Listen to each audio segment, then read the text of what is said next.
Daremos início neste momento ao webinário que marca os 5 anos de implementação da audiência de custódia no Rio Grande do Norte.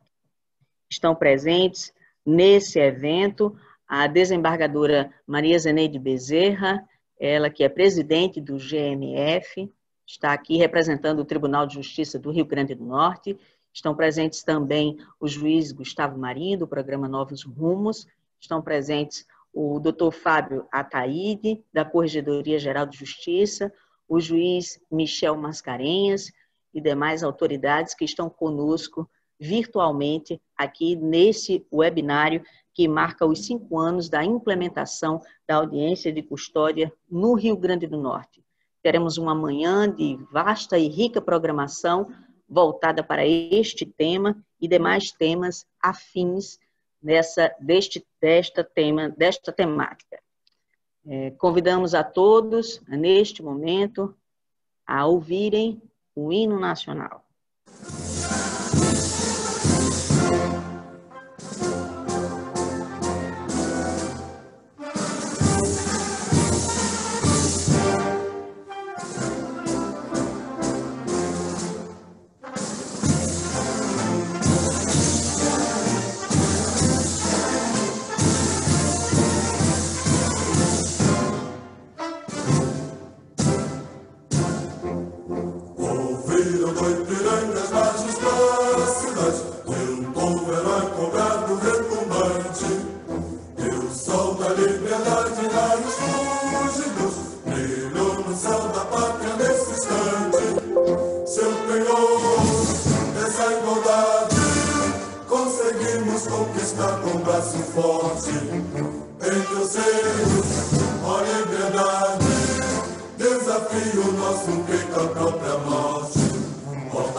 Registramos a presença nesse webinário da doutora Marina Lacerda, da UNO-DC do CNJ, da doutora Silvia Dias, da APT, do juiz Marcos Faleiros da Silva, do TJ de Minas, do TJMT, do juiz Gustavo Marinho, do programa Novos Rumos, aqui do nosso TJRN, da doutora Nara Araújo, da UNO-DC, do CNJ, e da juíza Ana Carmen, do TJ da Paraíba. Ouviremos agora as palavras da desembargadora Maria Zeneide Bezerra, em nome da presidência do TJRN e do presidente João Rebouças. Bom dia a todos e todas. É com muita alegria mesmo, que estamos hoje iniciando esse registro de nossas atividades, especificamente no setor que nós fizemos essa grande programação. Gostaria de cumprimentar a todos, já referidos pelo cerimonial, na pessoa do nosso presidente, do nosso corregedor, desembargador João Rebouças, que está doentinho da garganta, e também o desembargador Amauri, o nosso corregedor. Então, neles, eu inicio dizendo a todos que nós temos muito a agradecer a essa gestão administrativa bastante exitosa, principalmente num assunto que é tão delicado. Eu acho que o maior desafio que temos, né, nós todos do GMF, nós todos que trabalhamos nessa área, é exatamente trazer a sociedade para dentro das nossas convicções, do nosso pensar e principalmente das nossas atitudes. Nós temos aí a registrar os 5 anos, né, desse um esforço concentrado aí de todos nós, né, principalmente enaltecendo na figura do nosso presidente todos os juízes que receberam essa missão com muito entusiasmo. Aliás, a todos que estão nessa live de hoje, nesse web, nós temos a dizer que temos um grande diferencial, que é o nosso entusiasmo.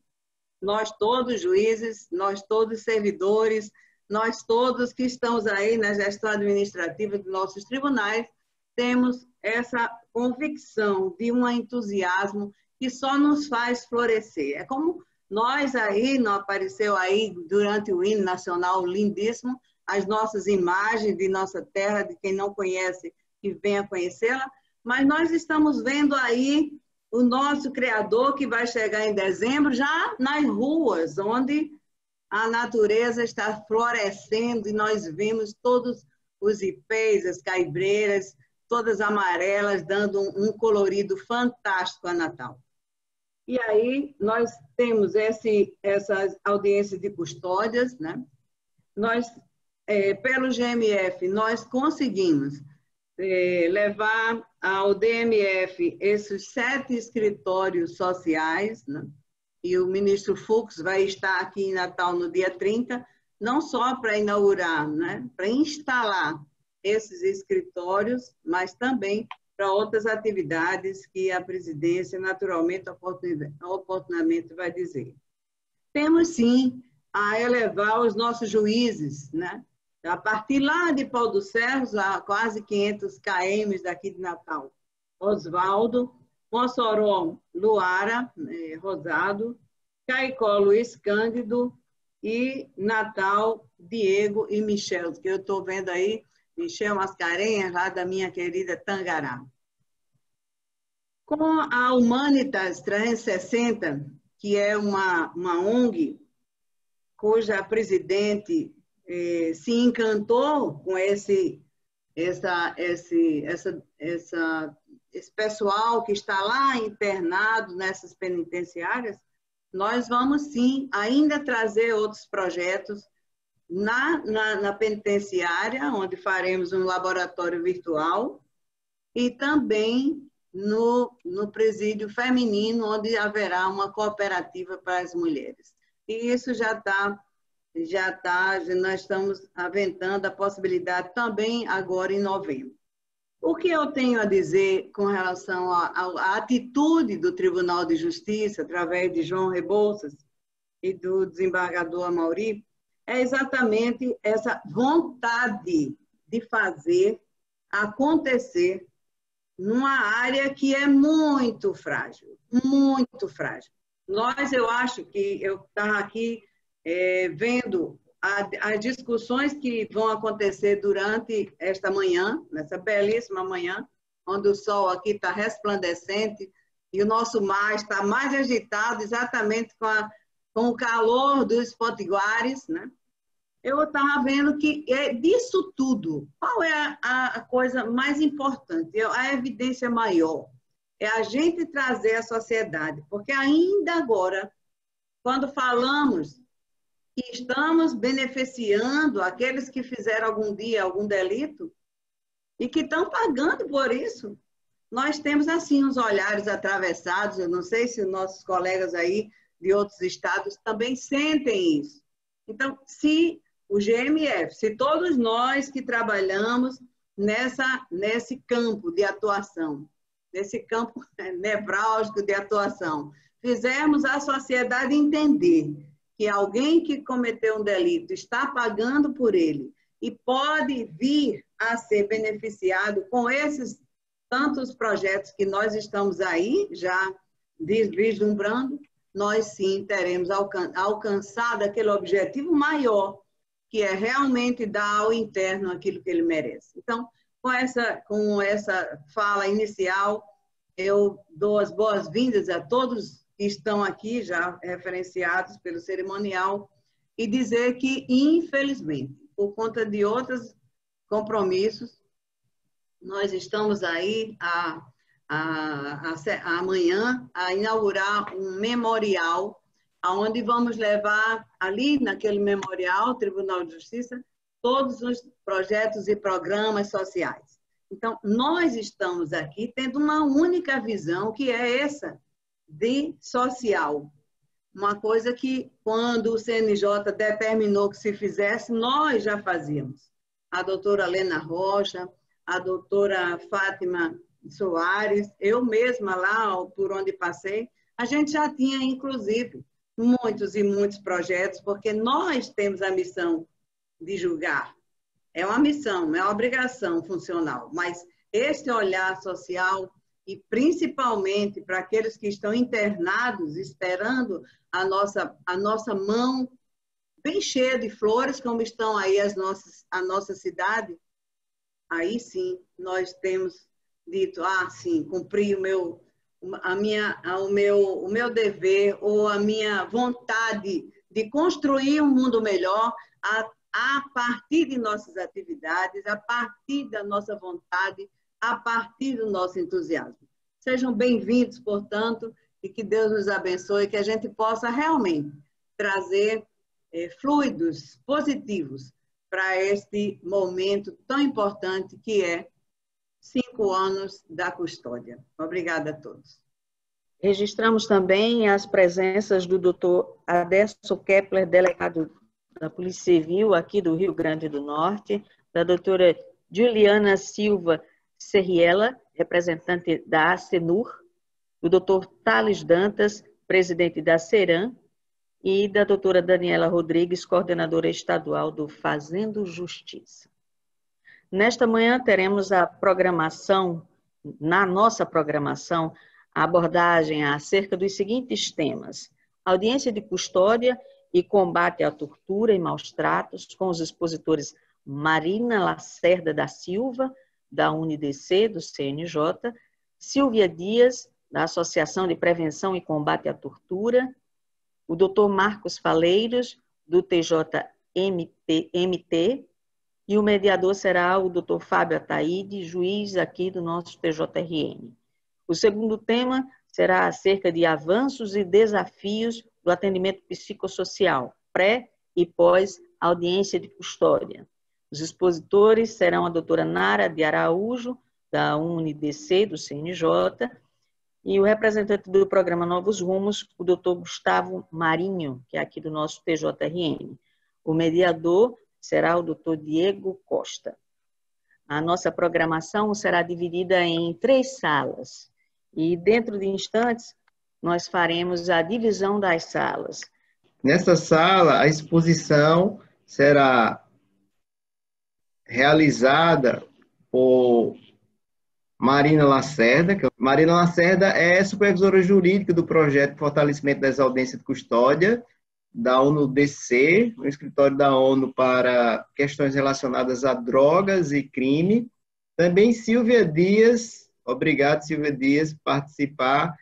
E Silvia Dias é da Associação para a Prevenção de Tortura, APT, que tem um termo de cooperação com o CNJ, está aqui também representando o CNJ. É uma grande satisfação essa mesa com tão ilustres pessoas e também com Marcos Faleiros da Silva. Marcos é juiz, né, do Mato Grosso e é coordenador do Núcleo de Audiência de Custódia do Mato Grosso, da capital, de Cuiabá, e também é juiz da 11ª Vara Criminal. É uma satisfação aqui a presença de todos e eu só queria pedir uma breve licença para cumprimentar os palestrantes, na pessoa de Dona Zilmar de Araújo Dantas. Ela não está aqui, mas merece ser homenageada.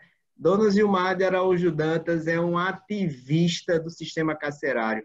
Talvez tenha sido a primeira pessoa a fazer audiência de custódia aqui. Tem histórias incríveis. Ela tem mais de 40 anos de prestação de assistência a encarcerados, quando ninguém nem falava nisso. Quando ela estava começando ali ainda naquele momento dos anos 70, os movimentos iniciais de resistência, ela começou ali naquela época e não morreu, continua até hoje defendendo a mesma bandeira. Ela não desistiu, né, que é uma marca dessa carreira, desistir, ser vencido. Ela não, ela venceu, conquista, tem mais pessoas, então é uma pessoa incrível. Quando eu vi Dona Zilmar aqui, quer dizer, depois de mais de 40 anos de ativismo pelos direitos humanos dos presos, ela ainda está participando de eventos do CNJ e ensinando a gente como deve ser ativista, né? Eu tenho uma história de Dona Zilmar que eu não esqueço, e ali foi emblemática. Ela estava na audiência de custódia e chegou para o policial, e o policial disse: "O preso está com sede". E o policial disse: "Senhora, o protocolo não permite dar água ao preso". Disse: "Não, tire as algemas que eu vou dar com ele. Não tomou água hoje, está muito quente a sala". E o policial insistiu, né? Não ia tirar as algemas. E ela deu água na boca do preso, né? E o policial disse: "Assim é muito bom tomar água na boquinha". Eu disse: "É isso mesmo". Ela deu água na boca do preso. Então, é esse exemplo de audiência de custódia, esse exemplo de Dona Zilmar, que alimenta, eu acho que alimenta todos que participam da audiência de custódia. É uma honra estar aqui com vocês, né? Estou vendo vários ativistas e vários filhos de Dona Zilmar. Eu gostaria de passar a palavra, né, pela ordem que me foi passada aqui, passar a palavra a Marina Lacerda. Eu sou a Marina, eu sou a supervisora jurídica do projeto de fortalecimento das audiências de custódia, como o Dr. Fábio já mencionou. Isso quer dizer que a gente é um projeto dentro do programa Fazendo Justiça, né, que vem muito em continuidade para a consolidação das ações que a gente já vinha fazendo no programa Justiça Presente. Nosso projeto, para quem não conhece, ele é um projeto que pensa uma audiência de custódia qualificada, que entende a audiência muito mais do que o rito solene que se inicia quando a pessoa custodiada entra na sala e se encerra quando é tomada a decisão judicial. A gente entende a audiência de custódia como um momento, uma oportunidade para endereçar várias questões super relevantes. Não só de controle da legalidade da prisão e verificação da necessidade da adequação de alguma medida cautelar, mas também de prevenção e combate à tortura e de oportunidade para acionamento de uma rede de proteção social, entendendo que muitas vezes a pessoa chega para a audiência de custódia em razão de uma atuação de um estado penal, né, de uma atuação policial, mas que muitas vezes é a primeira vez, ou que ela tem contato com o Estado, ou é uma das primeiras vezes, né? Muitas vezes vocês conhecem bem o perfil, tende a se repetir razoavelmente. Então, são pessoas que não estão exatamente inseridas em políticas públicas ou acesso a programas sociais. Então, a gente também encara isso como uma oportunidade de mostrar não só a face penal do Estado, mas também outras faces. Então, a gente fala que a gente tem um pouco desse tripé, né, de prevenção e combate à tortura, controle de legalidade e a parte de proteção social. Bom, então, explicando um pouquinho sobre o projeto, sobre a perspectiva que a gente tem, né, desse tripé, o programa decidiu, e acho que essa é uma das grandes riquezas do formato que a gente tem hoje, perceber que não adiantava só a gente pensar de nacionais ou observar de uma forma mais pontual as realidades locais. Precisava realmente estar inserido nas dinâmicas do dia a dia, cotidianos, para entender realmente, como o Dr. Fábio fez a brincadeira no começo, das dificuldades das agências de custódia, dos problemas que aparecem, que muitas vezes não são problemas de ordem tão complexa, mas são realmente essas questões procedimentais, de rotinas do cotidiano, que dificultam o fortalecimento desse instituto. E então a gente tem um consultor ou uma consultora de audiência de custódia em cada estado no momento. O do Rio Grande do Norte, nosso grande orgulho, que é o João Paulo. Ele é um consultor excelente. E também o tribunal tem desempenhado um papel incrível de parceria, de recepção e de atuação. Então, eu já tomo a liberdade aqui de fazer alguns agradecimentos à desembargadora Zaneide, né, representando o GMF, ao doutor Fábio, que nos media hoje, ao desembargador Amaury Moura, da Corregedoria, e aos juízes que realizam as audiências de custódia na capital e nos polos que são responsáveis aí por essa interiorização num modelo super interessante, considerado uma prática promissora aí para os outros estados. Então, bom, hoje o nosso tema é exatamente esse, né, de audiência de tortura e audiência de custódia. Quais são os desafios que a gente tem, quais são as possibilidades. São muitos os possíveis temas dentro dessa seara e eu escolhi pensar alguns tópicos para a gente começar a fazer a conversa. Bom, que vou falar um pouquinho sobre o que tem a ver, né, a tortura com a audiência de custódia, os desafios que a gente foi percebendo nesse contato cotidiano com os tribunais e com o dia a dia, alguns parâmetros que a gente conseguiu elaborar, e aí eu destaco especialmente condições adequadas para a oitiva, a própria oitiva, o exame de corpo de delito e algumas possibilidades institucionais aí para a gente enfrentar esses desafios. Em relação a, né, o que é a tortura e a audiência de custódia, como é que elas se comunicam? Especialmente no Brasil, a gente tem um problema sistêmico de violência institucional, como diversas pesquisas apontam, nacionais e internacionais. E a audiência de custódia aparece como um dos institutos com maior potencial para inibir essas práticas, porque são as primeiras horas no momento de maior risco, né? E são justamente nas primeiras horas em que essa intervenção ela é mais eficiente. Então, a gente tem um curto intervalo de tempo entre a ocorrência e o relato. A gente pode fazer uma documentação das lesões ou marcas, enfim, e outras possibilidades de registro. E a gente tem a presença física da pessoa custodiada, que é um dos elementos centrais aí para a gente realmente conseguir fazer essa prevenção e combate à tortura. E isso eu vou até fazer um destaque, né, de que isso ficou muito evidente para a gente agora durante esse período de pandemia. Uma das ferramentas que a gente tem de compreensão mais global sobre o estudo da audiência de custódia é o SISTAC. É um sistema que está previsto na resolução do CNJ 213 de 2015, que foi a que regulamentou e inaugurou esse instituto no Brasil de forma nacional. E no SISTAC existe um campo de preenchimento para o caso de relato de encaminhamento. E esse dado já é super baixo.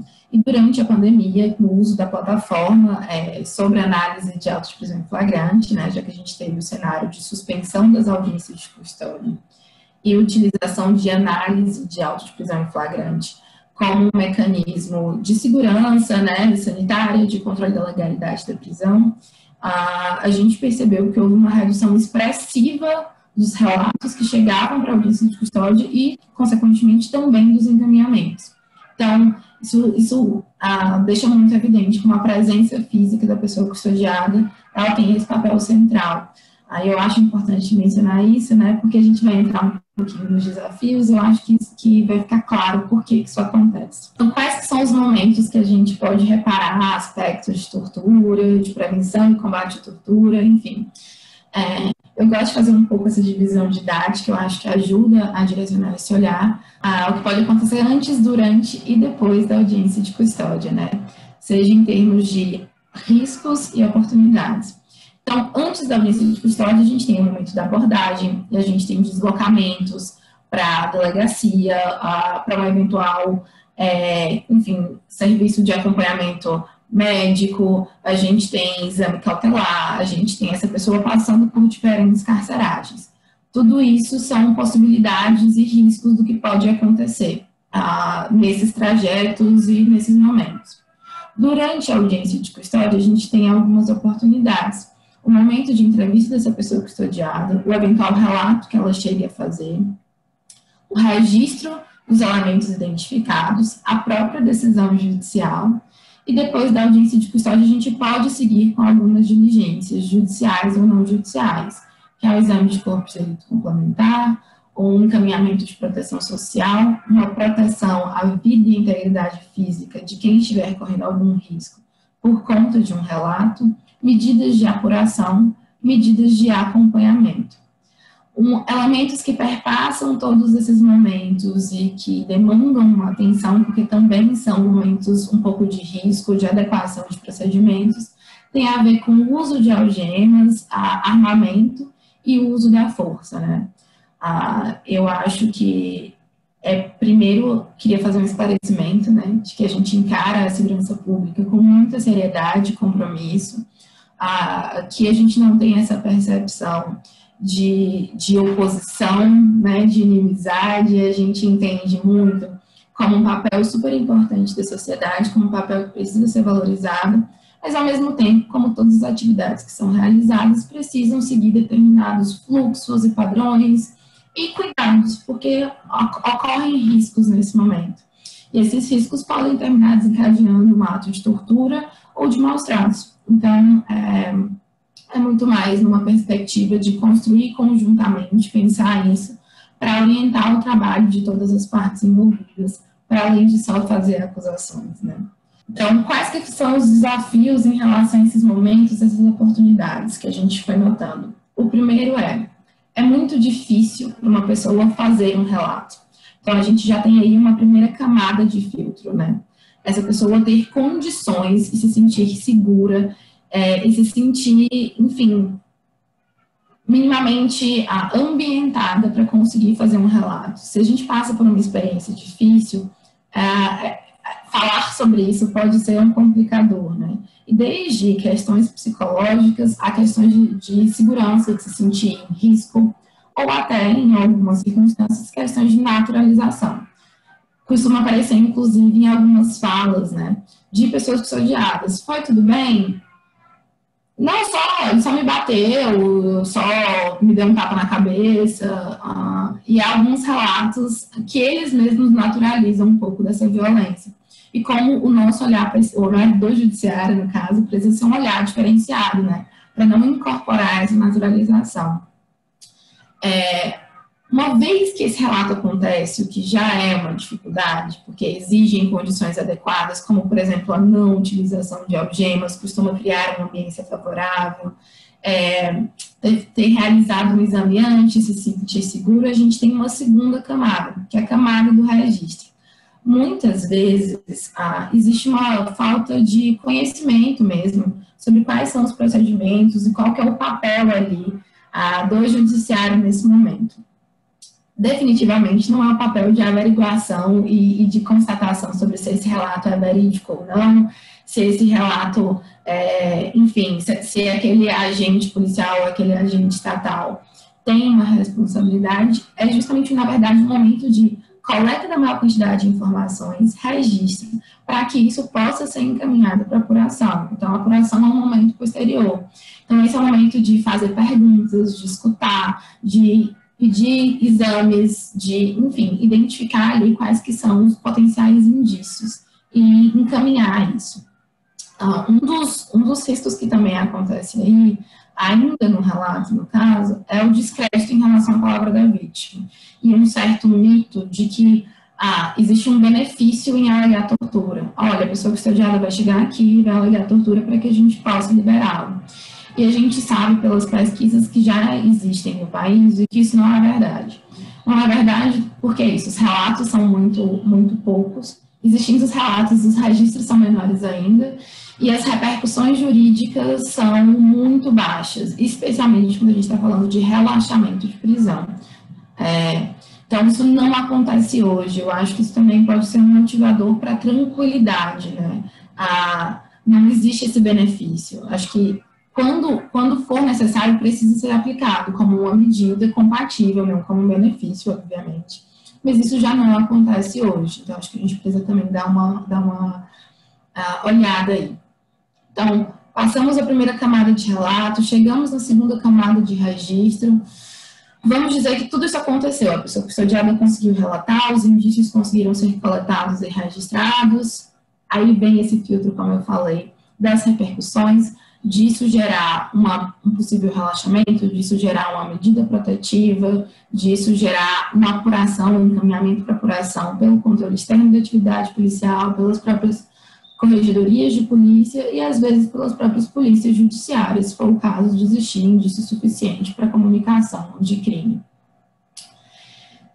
Mais um filtro que foi reparado é esse de acompanhamento. Vamos dizer que a pessoa fez o relato, houve o registro, teve encaminhamento para apuração, muitas vezes o fluxo se interrompe aí, porque ninguém se sente muito responsável por seguir acompanhando isso, afinal, em geral, quem realiza a audiência de custódia acompanha só o momento da audiência de custódia e o juízo de conhecimento está seguindo ali o rito referente ao crime que aquela pessoa cometeu.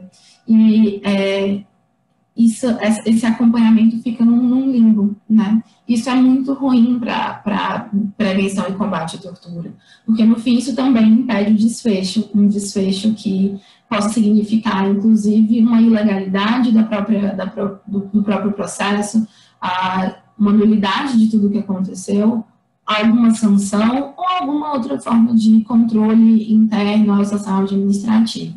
Então, a gente passa por esses diversos filtros, e são esses filtros que a gente quer, enfim, propor novas possibilidades, conseguir alargar esses filtros, conseguir fazer com que a gente chegue a esses resultados.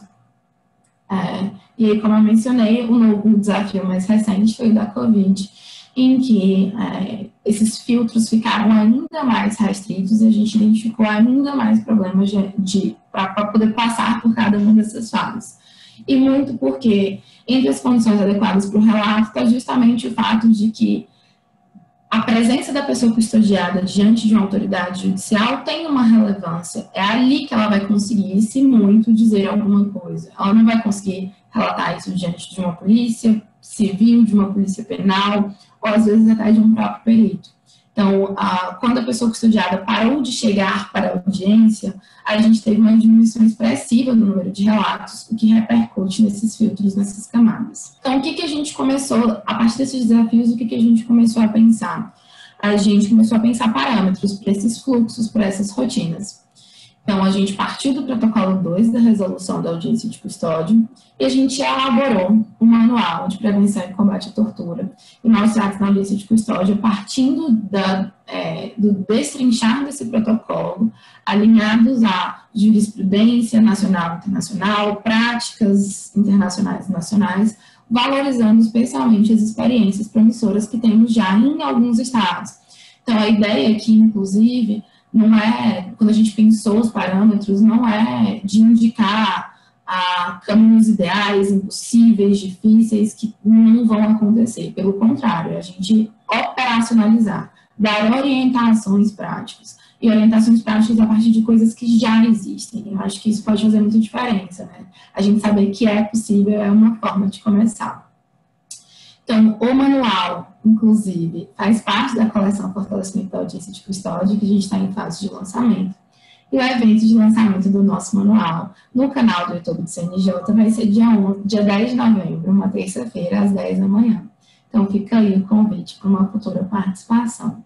E o manual traz essas orientações práticas sobre como perguntar, sobre como ouvir, conhecer os fatos, registrar, analisar, determinar medidas judiciais e não judiciais, e extrapolando apenas o rito da audiência de custódia, auxiliar a gestão dos tribunais, a como lidar com isso. Acho que o primeiro tópico relevante são justamente essas condições adequadas para o relato, como eu mencionei, né? Esse é um ponto super importante. Se a gente quer que esse relato possa acontecer, a gente precisa facilitar, criar condições adequadas. E algumas condições adequadas, na verdade, são exigências da própria Resolução 213, como a não presença de agente de segurança que efetua a prisão e o não uso de algemas, conforme a súmula vinculante e a própria resolução. Sobre a súmula, inclusive, a gente também notou que era uma dificuldade de operacionalização para muitos atores, e em parceria com a Ômega, que é uma instituição britânica especialista na parte de, enfim, equipamentos, procedimentos de segurança, a gente elaborou um manual específico, que é o Manual sobre o Uso de Algemas e Outros Instrumentos de Contenção, e ele é mais amplo, né? Ele vai para todo o ambiente forense, para as audiências judiciais. E é um manual realmente muito técnico, muito operacional. Vocês vão ver que lá explica sobre quais são os tipos de algema, quais são os tipos de uso, o que se recomenda, quais os possíveis riscos e lesões, enfim. Esse manual foi lançado semana passada, dia 20 de outubro, e inclusive o link sobre essa palestra, né, sobre esse seminário, está disponível no canal do YouTube do CNJ. Eu acho que pode ser muito esclarecedor. E por que isso tem a ver com as condições adequadas, né? Até uma explicação mais de fundo finalístico. Eu estou falando, a gente está conversando, e eu uso muito minhas mãos. A nossa comunicação perpassa falar com o corpo. A gente não fala só com a boca. A gente fala com o corpo inteiro. Poder contar uma história exige poder gesticular, apontar onde alguma coisa aconteceu, identificar alguma questão que possa conter na roupa, no corpo, enfim, uma própria direito de expressão mesmo, tá aí contido aí. Então, se a pessoa está algemada, isso já dificulta essa ambiência para essa fala. Além disso, a gente tem condições pessoais, então eu adorei o exemplo do Dr. Fábio. As condições pessoais estão exatamente em questões como falta de água. Uma pessoa que não bebeu água durante as horas que ela esperou para uma audiência de custódia, ela também não vai estar muito bem para conseguir fazer um relato, né? Então, existem algumas condições pessoais aí para ser observadas. A mesma coisa, por exemplo, se for uma mulher que estiver no seu período menstrual e não tiver um absorvente íntimo. Então, são condições que a gente precisa aí fornecer. Sobre a oitiva do relato, né? Já o momento específico da audiência de custódia. O que é esperado aí? Eu vou até adiantar alguns pontos da nossa apresentação do manual, e sei que a Silvia vai ajudar a complementar aí na parte das perguntas, mas a ideia é que, para a prevenção e combate à tortura, existem alguns ritos importantes de acontecerem na audiência de custódia. Primeiro são alguns esclarecimentos iniciais sobre o que é audiência de custódia, por que isso está perguntado, o que é possível de acontecer. As perguntas sobre a garantia do devido processo, então se a pessoa foi informada dos direitos, se teve assistência da defesa, se comunicou com a família, se foi atendida por um médico, se foi apresentada em 24 horas. Por que essas perguntas?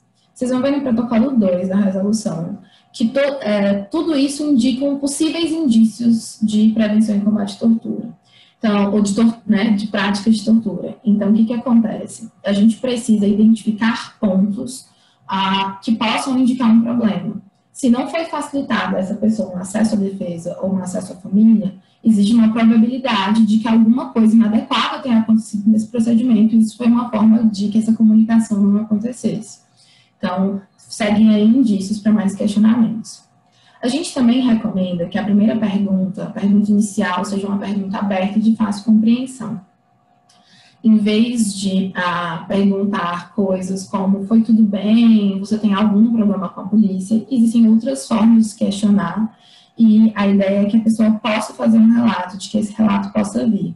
Então, as melhores práticas nacionais e internacionais conduzem para que seja uma pergunta aberta, para que a pessoa custodiada consiga fazer o relato. E aí, a partir do que rolar, né, a partir do que for dito, respondido para essa primeira pergunta, perguntas de segmento. Tudo isso para entender condições como o que aconteceu, quando, como, quem, por quê, e como é que a gente pode realmente construir um relato completo sobre isso, como é que a gente pode registrar os elementos necessários. Então, já indicando aí algumas perguntas, né? A gente tem algumas perguntas mais adequadas e outras menos adequadas, como eu mencionei.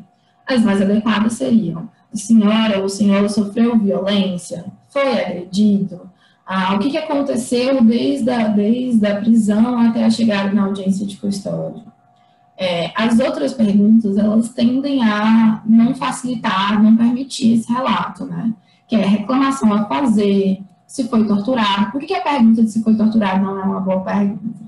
A verdade é que as pessoas têm muita dificuldade de identificar a tortura por justamente uma banalização da violência, como eu falei mais cedo.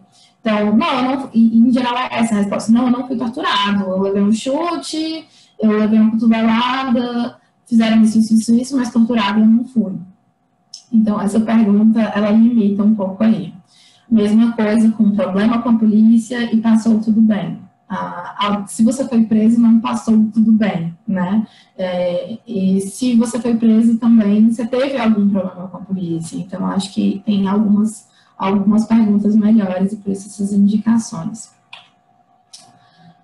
Um outro ponto super central e que também ficou muito em voga agora, durante o período de Covid, é a questão do exame de corpo de delito. Então, acho que a primeira premissa que a gente precisa abordar aqui o exame de corpo de delito, ele é uma parte super importante nesse processo, tá? Ele é uma parte super importante, por quê?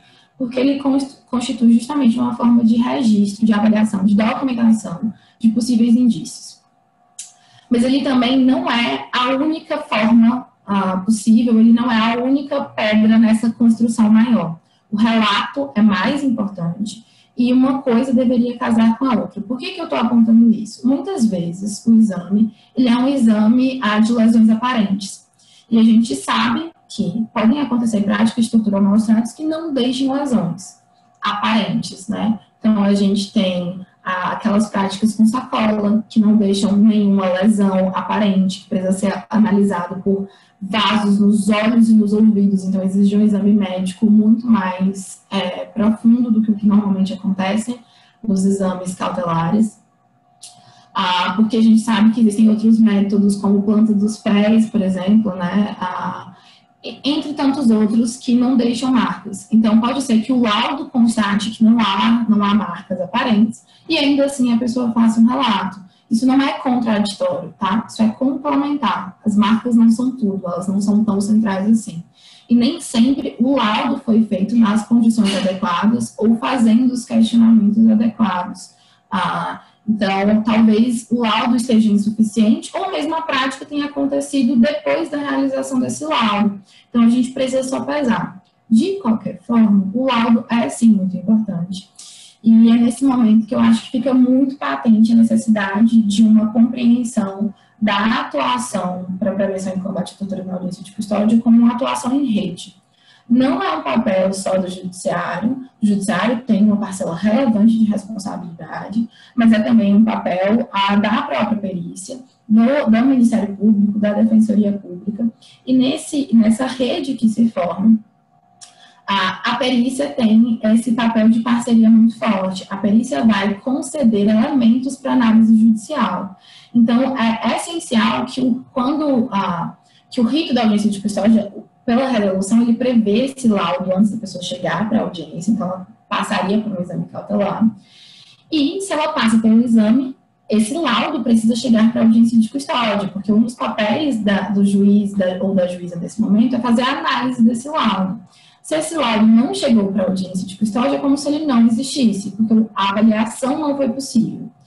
Então, quais são os caminhos que a gente tem, né? Chegando o laudo, é analisar, checar com o relato, fazer um encaminhamento desse laudo para apuração, pedir um laudo complementar, se o registro tivesse sido suficiente, se a alegação foi no momento posterior, ou alguns outros aspectos, como se o exame não foi realizado, se o laudo não chegou e se o exame foi realizado na presença de policial. Essa é uma hipótese expressa da resolução 213. O exame não pode acontecer na presença de agentes policiais. Então, se isso aconteceu, esse exame não é válido, a gente precisa realizar um novo exame. Também é possível que a gente precise de um exame além do cautelar.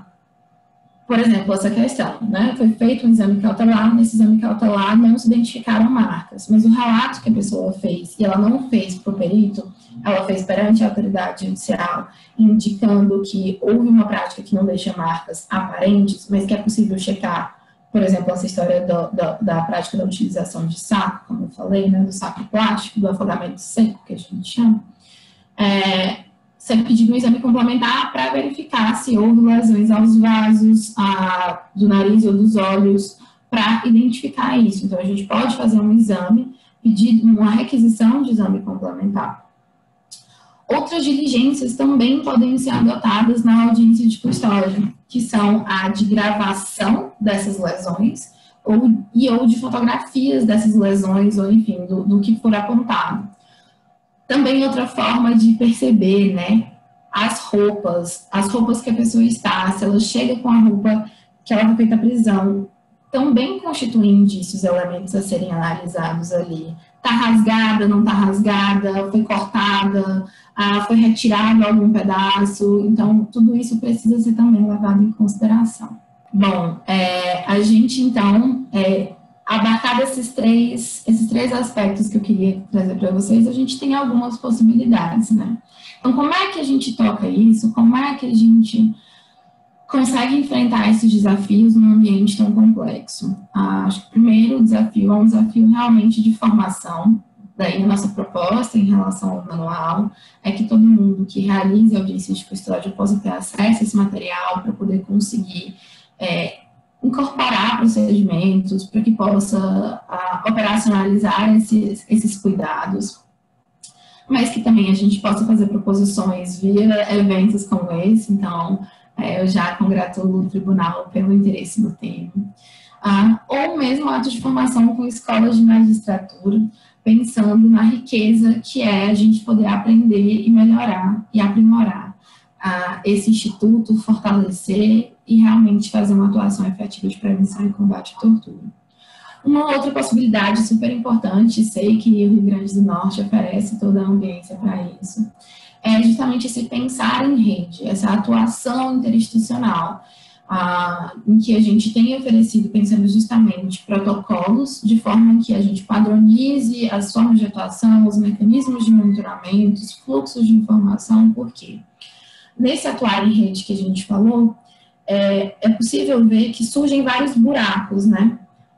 O Judiciário vai até a página 2, o Ministério Público toca a partir da página 4, a Defensoria da página 6, e vão surgindo páginas em branco, que são justamente esses fluxos, esses caminhos entre essas instituições e esse dar as mãos entre as instituições para fechar essa rede, esse sistema.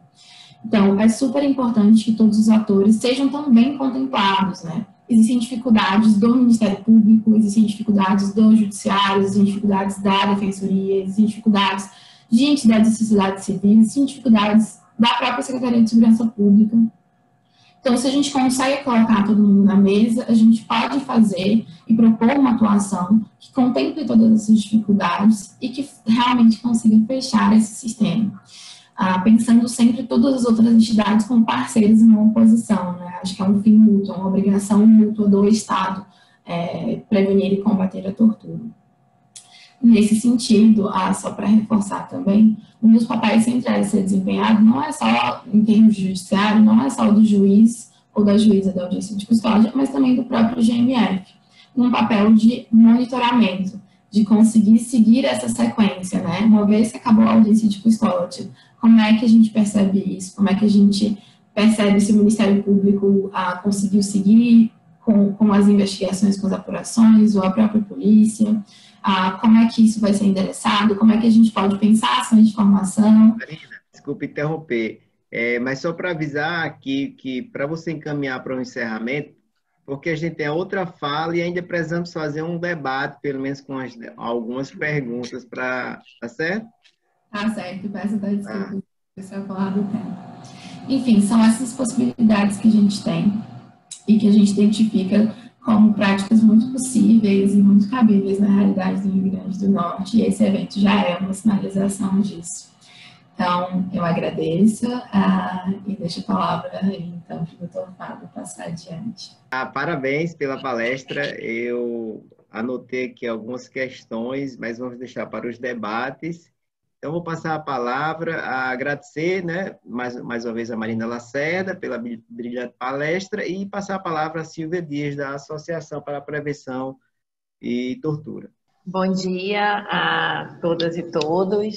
E, primeiramente, em nome da APT, da Associação para a Prevenção à Tortura, eu inicio agradecendo, né, ao Tribunal de Justiça do Rio Grande do Norte, também ao Programa Fazendo Justiça, por esse convite para estar aqui nesse espaço. E aproveito também para cumprimentar, né, parceiros, autoridades aqui presentes, o doutor Fábio Ataíde, um prazer conhecê-lo, a doutora Marina Lacerda, uma colega e companheira aí dos últimos anos, doutor Marcos Faleiros, eu não sei se deveria estar aqui, mas eu não sei se ele está, mas eu deixo aqui também o meu registro de reconhecimento pela parceria que a gente tem desenvolvido também com o Tribunal de Justiça lá do Mato Grosso, com o doutor Marcos. E, bom, e também, como a Marina falou, parabenizo o TJ do Rio Grande do Norte por organizar esse evento e marcar a data, né, de celebração do aniversário de 5 anos da implementação das agências de custódia no Estado. E para a PT, a gente, assim, como organização, a gente não tem dúvida que a audiência de custódia, a instalação da audiência de custódia no Brasil, né, ou seja, a apresentação física de uma pessoa custodiada perante uma magistrada, ainda que não tenha, digamos, o Instituto ainda não tenha alcançado o seu máximo potencial, a gente não tem dúvida que a agência de custódia, sim, representa um avanço importantíssimo, acho que singular, realmente único, tanto no fortalecimento do acesso à justiça, como também para a proteção da integridade física e psíquica das pessoas que estão sob custódia do Estado, né, sob custódia da polícia, no momento, exatamente como a Marina bem colocou, que é o momento onde há o maior risco que a tortura venha ocorrer, né? Que é aquele momento justamente da abordagem policial, aquele momento das primeiras horas, logo após o ato de prisão, né? Que comumente a tortura ocorre, seja, por exemplo, para se obter alguma informação, seja para se obter algo que se está buscando, seja simplesmente como uma forma de castigar, como de punir aquela pessoa. E então é realmente muito importante que a gente adote toda e qualquer medida para se prevenir a tortura nesse momento, nessas primeiras horas após o ato da prisão. E eu vou também compartilhar aqui rapidamente a minha tela. Então vamos lá. Primeiramente eu queria começar apresentando bem rapidamente uma pesquisa que a APT, na verdade, encomendou em 2016. Que era uma pesquisa que, né, nós, como organização que trabalha, né, como mensagem principal, a ideia exatamente de medidas para se prevenir, para se inibir que a tortura ocorra, a gente tentou identificar quais seriam medidas que seriam realmente eficazes para prevenir, para evitar que a tortura se desse.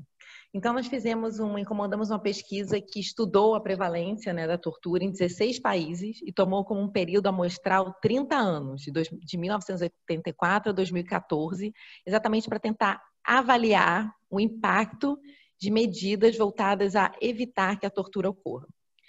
E qual foi a medida considerada mais efetiva como uma forma de prevenir abusos e prevenir maus-tratos? Entre 60 medidas que foram abordadas nesse estudo. E bem interessante que as medidas que foram mais identificadas como as mais eficazes foram exatamente as medidas relativas às garantias do devido processo legal durante as primeiras horas da custódia policial.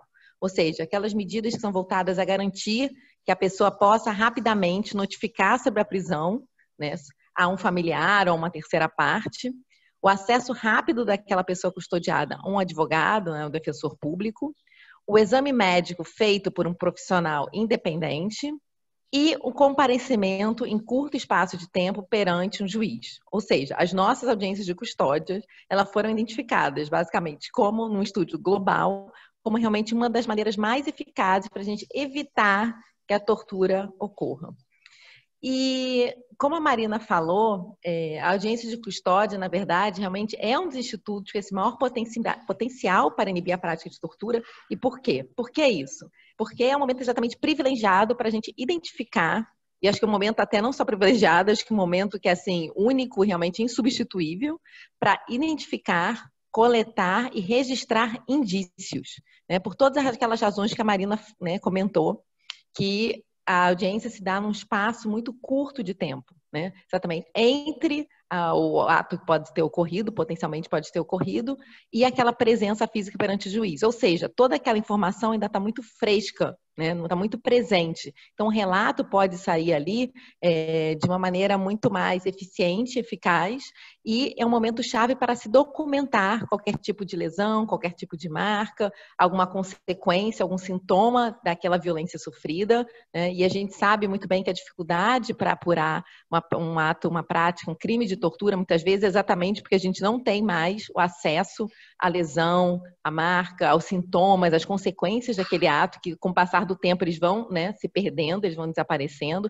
E a audiência de custódia, naquele curto período de tempo, permite exatamente que se identifiquem esses indícios e que se coletem esses indícios, façam registro desses indícios.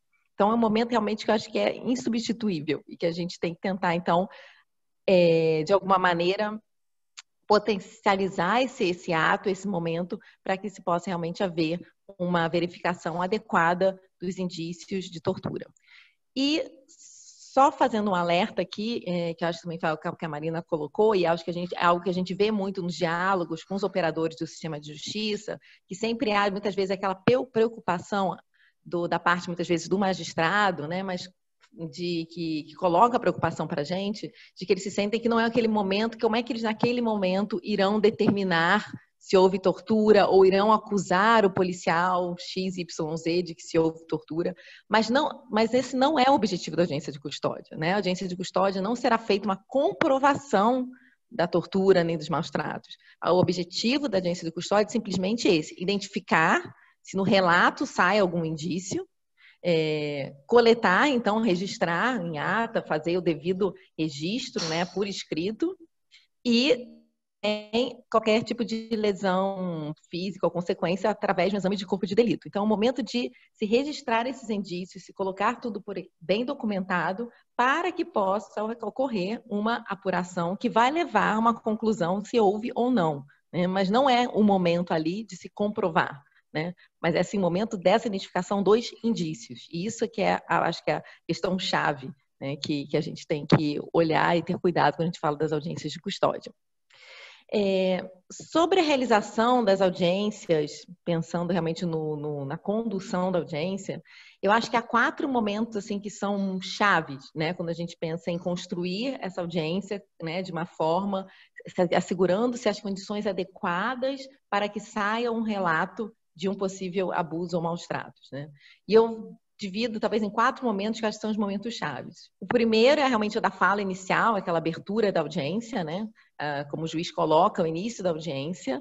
O segundo momento é exatamente o questionamento sobre o tratamento recebido, sobre como foi a condução policial. O terceiro, que é o desdobramento do relato, ou seja, perguntas são feitas subsequentemente, né, a partir daquele primeiro relato que é dado. E o quarto, que é os encaminhamentos para diligências de apuração. Então, em relação à fala inicial, acho que é o primeiro momento, acho talvez chave daquela audiência de custódia, é muito importante que seja esclarecido naquela primeira colocação do magistrado os objetivos da audiência, né? Para que aquele ato está ocorrendo. E aí, nessa fala, deve ser colocado de maneira clara que um dos objetivos daquela audiência, daquela oitiva, é exatamente coletar informações sobre prática de tortura e outros tratamentos cruéis, desumanos e degradantes. E a resolução do CNJ ela ainda vai um pouco além, né? Ela diz que, além de informar a pessoa custodiada que aquele é o momento para relatar algum tipo de prática de tortura ou abuso, que o magistrado deve também informar que a tortura é proibida. E que, havendo, né, um eventual relato, uma denúncia, que isso será encaminhado, então, para investigação. Então, essas são diligências que estão previstas, inclusive, na resolução do CNJ. Além disso, essa fala inicial, um outro objetivo desse momento, que é essencial, é exatamente de verificação do cumprimento das garantias do devido processo legal. Então, naquele início, também deve ser perguntado à pessoa custodiada se ela foi informada sobre seus direitos no momento da prisão, se ela teve a oportunidade de conversar com o advogado ou com o defensor público com privacidade. E aí eu ressalto essa questão do sigilo dessa conversa entre a pessoa custodiada e o defensor público, porque algo que a gente vê ainda acontecendo comumente em alguns estados é que não há, por exemplo, um espaço que permita essa conversa sigilosa, essa conversa com privacidade. Então, a gente vê, às vezes, em alguns estados, defensores públicos atendendo, né, assim, na carceragem, com outras pessoas custodiadas do lado, ou com agentes de segurança presentes. Isso não deveria ocorrer, porque a privacidade, o sigilo dessa conversa, né, entre advogado e o seu representado é essencial. Então, é muito importante que haja um espaço com as condições que permitam essa conversa de forma sigilosa. Além disso, o juiz vai perguntar se a pessoa teve a oportunidade de ser atendida por um médico, né, de também se comunicar com seus familiares, se os familiares foram informados sobre aquela prisão. E também deve se checar o tempo entre o momento da prisão até aquela pessoa se chegar na audiência de custódia e se aquele tempo realmente foi observado o prazo de 24 horas. O segundo momento, então, passando dessa fala inicial, é o momento referente ao questionamento sobre como como foi toda a prisão, né, e como foi, na verdade, todo o tratamento recebido desde a prisão, passando por todos os locais onde aquela pessoa foi conduzida, até chegar na audiência de custódia, né? Então, a audiência de custódia, ela dá esse olhar não só sobre aquele momento da abordagem policial, mas é importante entender se a tortura ocorreu em outro momento, né? Que muitas vezes pode ser, por exemplo, no transporte, né? Exatamente no deslocamento entre um espaço e outro, né? A gente sabe que ali é um momento também de grande risco, que muitas vezes a violência se dá exatamente dentro das viaturas, se também em outros momentos na carceragem, nas delegacias. Então, todo aquele trajeto por qual a pessoa passou, aquilo deveria ser reportado, né, porque a tortura pode ocorrer em qualquer momento daquele trajeto. Então, nós, como APT, nós realizamos uma pesquisa em 2 estados, no Mato Grosso e em Alagoas, justamente para tentar identificar, né, e observar como os juízes estavam fazendo essa pergunta, né? Como os juízes estavam indagando sobre o tratamento recebido. E aí foi interessante que a gente viu que no Mato Grosso, e aí os números são bem, digamos, positivos, né? No Mato Grosso, em 78% dos casos, os juízes fizeram alguma pergunta relacionada ao tratamento recebido pelas pessoas custodiadas. Em Alagoas, em 85% das audiências, os juízes efetivamente perguntaram, né, à pessoa custodiada. Agora, o que foi interessante perceber dessa pesquisa foi, além do número, se perguntou ou não, né, é um pouco sobre o que a Marina colocou. Porque não é simplesmente perguntar ou não, mas é como fazer essa pergunta. E aí a gente viu uma variedade, uma ampla variedade de como os juízes indagam sobre uma possível violência, né? Alguns perguntam, sofreu agressão? Alguns perguntam se houve ameaça, sofreu alguma coação, sofreu algum constrangimento, o senhor foi vítima de maus tratos, alguns falam, teve alguma anormalidade na sua prisão, alguns perguntaram, tem alguma reclamação a fazer?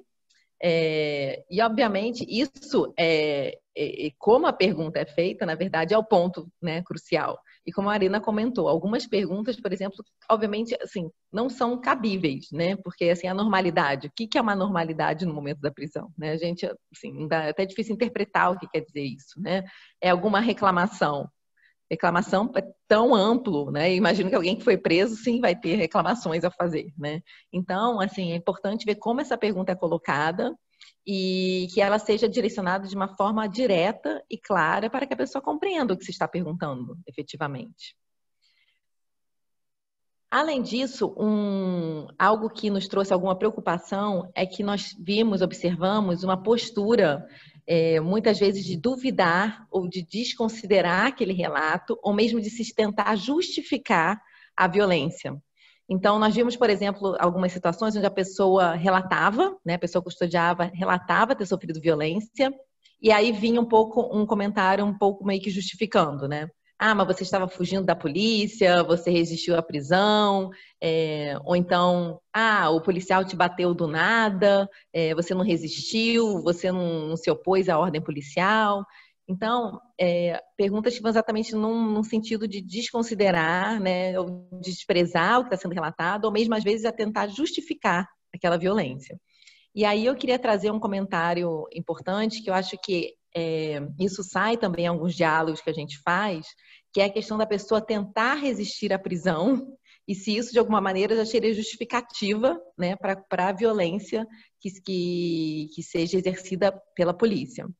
E aí são dois comentários importantes. Um, que claramente a polícia tem, né, o poder de fazer uso, né, fazer uso legítimo da força. E se há uma resistência à prisão, ela pode fazer um uso da força. Mas esse uso da força, ele tem que ser submetido também a alguns critérios, né? Os mesmos critérios de proporcionalidade, de necessidade, de legalidade. Então, o uso da força ele não pode ser indiscriminado simplesmente porque a pessoa resistiu à prisão. E o segundo comentário quanto a isso é que, na verdade, caso haja realmente uma resistência à prisão, caso haja realmente uma tentativa de fuga, eu diria que é uma situação até que deveria demandar um olhar ainda mais cuidadoso sobre o que aconteceu. Porque muitas vezes a tortura ela acontece exatamente como uma forma de castigo, né? Então, a pessoa, exatamente porque ela tentou fugir, porque ela resistiu à prisão, exatamente por isso a polícia, né, tortura ou maltrata, você cede exatamente como uma forma de castigar ou de punir pelo fato da pessoa ter tentado fugir ou resistir à prisão. Então, na verdade, deveria acender um alerta, né, de que talvez sim tortura tenha acontecido e não o contrário. Então, acho que esse é algo que a gente precisa ainda conversar bastante com os operadores do sistema de justiça. Como perguntar? Então, né, aquela que a gente estava falando, a pergunta deve ser simples, de preferência a pergunta aberta e de preferência uma pergunta que possa ser bem compreendida, né? Então, perguntar, por exemplo, se a pessoa sofreu algum tipo de agressão física ou psicológica, desde o momento em que foi preso até ser levado, ser trazido a essa audiência, repetir ou complementar a pergunta caso necessário, sofreu alguma ameaça, algum constrangimento, violência física, violência psicológica. E isso é importante, porque quando a gente fala em violência, muitas vezes a pessoa não entende que a ameaça é um tipo de violência, né? E muitas vezes as pessoas sofrem ameaças, inclusive às vezes com arma apontada para a cabeça, e eles não relatam quando se fala em violência. Então, a questão da ameaça é uma palavra-chave, uma palavra importante. E aqui um ponto central que eu queria chegar aqui na minha fala, que são as perguntas, digamos, de desdobramento, as perguntas subsequentes, quando há aquele primeiro relato, né? Então, imagina que o juiz pergunta o que aconteceu durante sua prisão. A polícia te agrediu, por exemplo? Faz a pergunta assim. E a pessoa acusada efetivamente diz, sim, me bateram, né? Então, ele fez o primeiro, digamos, o primeiro relato de um indício de tortura. A partir daí, deve ser feita uma oitiva cuidadosa e detalhada, né? A partir daquela primeira fala, né? E essas perguntas devem buscar entender aquela situação no maior, digamos, nível de detalhamento possível, né? Até para se registrar e se deixar documentados os indícios. Então, o que se deve buscar, né, são aquelas dimensões que a Marina comentou. O que exatamente aconteceu? Onde aconteceu? Há alguma testemunha? Havia alguém ali naquele momento? Alguém presenciou? Há alguma marca, né? Ficou alguma marca que possa ser, por exemplo, registrada através de fotografia no momento da audiência? Isso é essencial que faça uma oitiva muito cuidadosa. E aí eu trago aqui para vocês um exemplo de uma oitiva que a gente observou em Alagoas, que acho que foi uma das melhores, talvez, assim, oitivas que a gente observou no nosso trabalho de campo. Assim, de realmente tentar entender todas as circunstâncias e de coletar o maior número de informação possível para se caracterizar aquela situação. Então, vou trazer aqui o exemplo que a gente observou, tá? Então, só vou trazer as perguntas, eu não vou trazer o relato da pessoa custodiada, porque senão vai ficar muito longo. Mas o juiz perguntou assim, como foi sua prisão? E aí a pessoa relatou. E o juiz continua. Quando o senhor foi preso, houve por parte dos militares espancamentos ou maus tratos? E a pessoa relatou que sim. E a juiz continua. Quem fez isso? Foi a que horas? Onde foi? Quantas pessoas eram?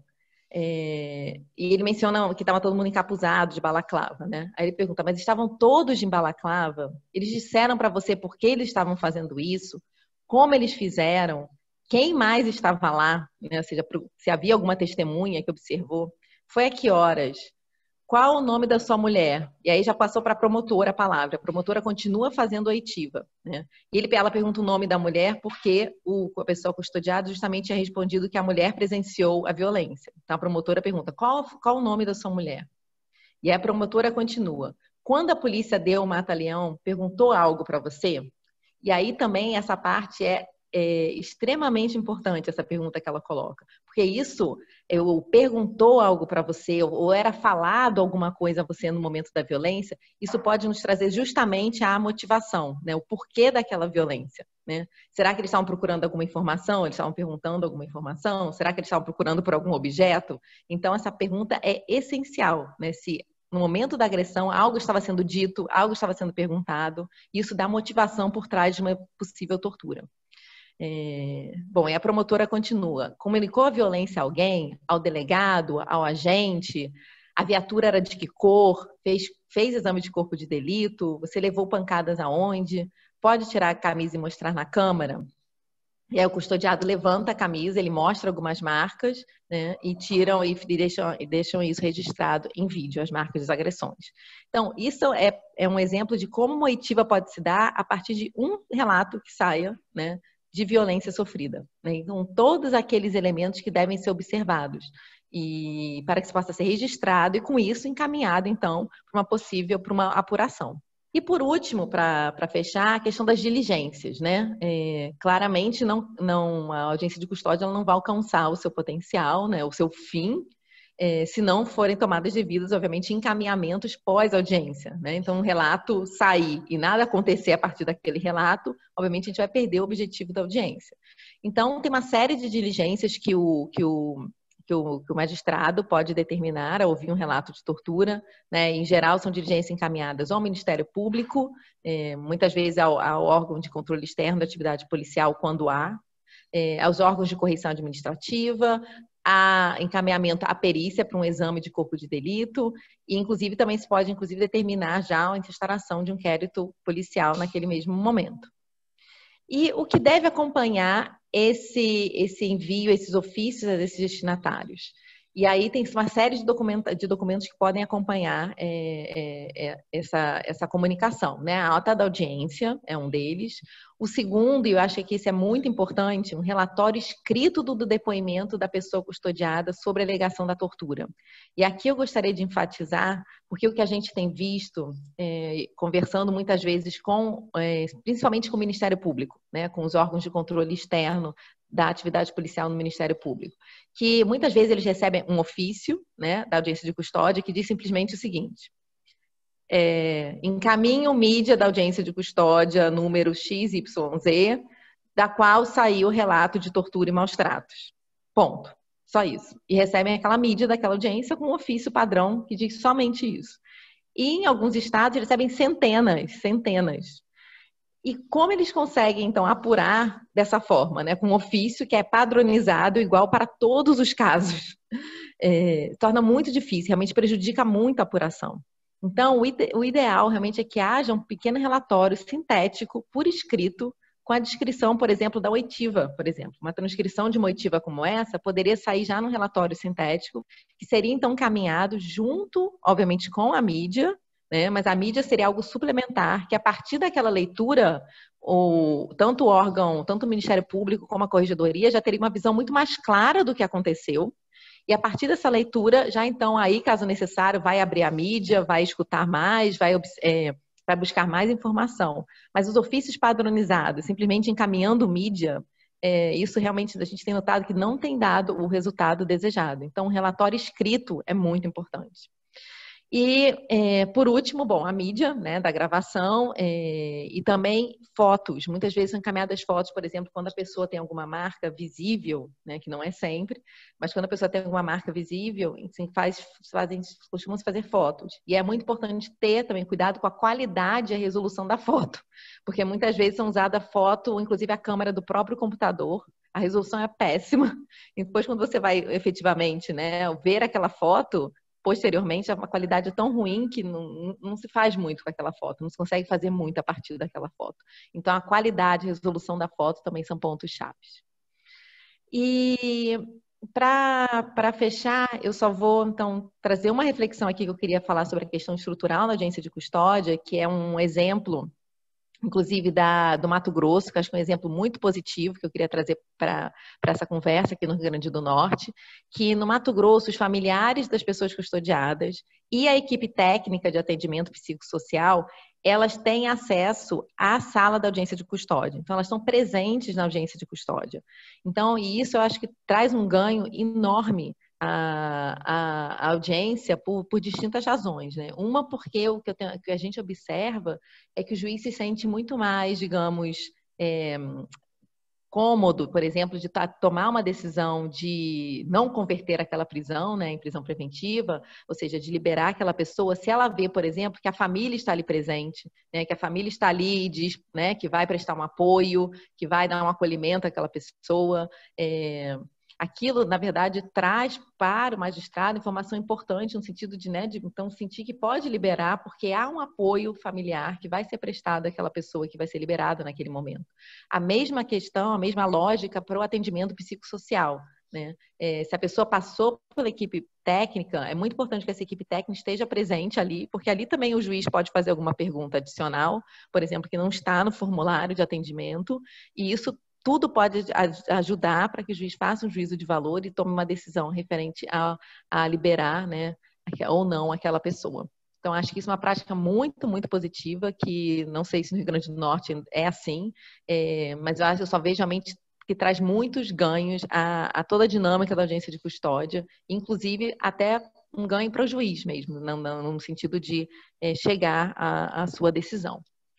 E, por fim, só ressaltar a questão da subnotificação, que eu acho importante também a gente sempre trazer isso, que muitas vezes há uma impressão, que eu acho que é equivocada, né, que as pessoas vão relatar ou vão denunciar uma situação de tortura simplesmente para se beneficiar, porque isso traria algum benefício, e a gente não vê isso acontecendo. Pelo contrário, na verdade, os números que saem quando há um relato, o que acontece é, na verdade, uma subnotificação, em geral, há menos relatos do que efetivamente ocorre, né, do que efetivamente ocorre na prática, e a Defensoria Pública do Rio de Janeiro deixa isso muito claro na pesquisa que eles realizam, né, porque na Defensoria Pública, no atendimento pré, eles perguntam à pessoa custodiada se aquela pessoa sofreu alguma tortura ou violência. A pessoa custodiada muitas vezes conta que sim ao defensor, e depois o defensor público pergunta se ele quer que seja apurada aquela violência. E a maioria dos casos, a pessoa diz não. A pessoa diz que ainda prefere que isso não seja relatado e não seja apurado. Então, na verdade, a maior parte das pessoas prefere não levar adiante uma apuração do que levar adiante, né? Então, é importante ser isso em mente, por isso que é tão importante criar condições adequadas que permitam uma oitiva na audiência de custódia, livre de intimidação e livre de interferências, para que se possa realmente, caso tenha existido uma violência, que ela seja então relatada. E eu vou deixar fluxos interinstitucionais, que acho que a gente vai falar um pouco mais sobre isso no debate, e deixo então só aqui um link para a nossa pesquisa sobre prevenção à tortura, e abaixo um link para um documentário que a gente fez, justamente um documentário que a gente fez sobre a nossa pesquisa de campo realizada no estado do Mato Grosso, para quem quiser acessar depois. Obrigada. Parabéns, Silvia. Foi bastante, né, completando aí as palavras de Marina também. Eu acho que as duas palestras dialogaram muito bem e são de grande valia para o Rio Grande do Norte, porque o Rio Grande do Norte ele implantou as centrais de custódia, né? Infelizmente, a pandemia impediu o desenvolvimento e também nós estamos para retomar as atividades. No máximo, acredito, no início do próximo ano, essas atividades em todo o interior do estado, vamos voltar com as audiências de custódia. E isso servirá de base para o projeto Novos Rumos, né? E também as coordenadorias que trabalham com a audiência de custódia no estado. Então, o material é muito valioso salvei aqui o material. Se fosse possível disponibilizar a todos, eu acredito que os slides e esses links são necessários para as nossas pesquisas e estudos em torno da audiência de custódia. Já crescemos muito aqui no Rio Grande do Norte, mas ainda falta, né, ainda falta desenvolver a política mesmo de audiência de custódia. Não estamos querendo dizer que estamos ainda avançados, apesar de tanto tempo já, mas os problemas existem, são reais e eles estão enfrentados a cada nova etapa do Poder Judiciário. Então, muito obrigado, Silvia, Marina. Eu gostaria que o pessoal do Novos Rumos falasse um pouco sobre essa última questão, colada a respeito da participação dos familiares, como é que funciona essa participação dos familiares no Rio Grande do Norte, para que a gente possa discutir um pouco essas matérias. Bom dia a todos e a todas. Né, também faço minhas as palavras do Dr. Fábio, né, parabenizando tanto Marina, quanto Silvia, realmente muito preciosas essas falas, essas observações, né, dentro de uma área tão delicada e que merece um cuidado tão especial. Meu nome é Guiomar, eu sou servidora do programa Novos Rumos, esse programa que o Dr. Fábio se referiu, que é um programa ligado à presidência aqui do tribunal, foi criado com a finalidade de dar suporte a diversos campos, assim, mais até no campo da execução penal, né, tanto que o nome é Novos Rumos na Execução Penal, mas que pela afinidade, né, pela afinidade de público, porque ele trabalha muito essencialmente exatamente com o público das pessoas, né, em cumprimento de pena, egressas do sistema prisional, familiares, e no caso das pessoas que passam pelas audiências de custódia, né, que embora ainda não é execução penal, mas quando me refiro à afinidade, é exatamente especialmente dentro do que envolve em termos de vulnerabilidade, né, das carências, as mais diversas, né, que envolvem essas pessoas. E exatamente por isso, tão logo a audiência de custódia foi instituída aqui no Estado, o Novos Rumos já se viu motivado, na verdade implicado, né, com a temática. E foi quando, já desde o primeiro momento, a gente contou, né, e já se mobilizou em termos de parcerias para que pudesse essas pessoas oferecer um mínimo de acolhimento a essas pessoas. No caso, dentro da nossa pequena estrutura, nós não tínhamos como dar esse suporte diariamente, né, nos dias que as audiências aconteciam, de domingo a domingo, mas a gente, com um apoio que foi, né, por meio de, inclusive, de escala de voluntários e tudo mais, a gente contou com a participação da Pastoral Carcerária e de um projeto de extensão da Universidade Federal, o Multirum, desde o primeiro momento, né? Então, foi esse acolhimento, ele era feito exatamente por meio da aplicação de um questionário socioeconômico, da abordagem simples, né, mesmo, né, tanto para a aplicação do questionário, quanto para também identificação, que o próprio questionário servia isso também, de demandas relacionadas a essas pessoas.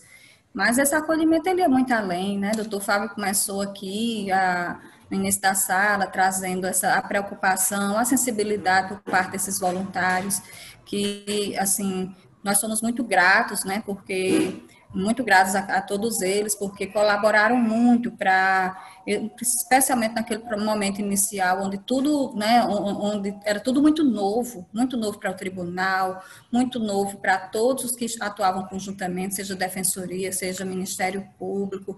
Então, as coisas foram se organizando, se estruturando, se analisando, né?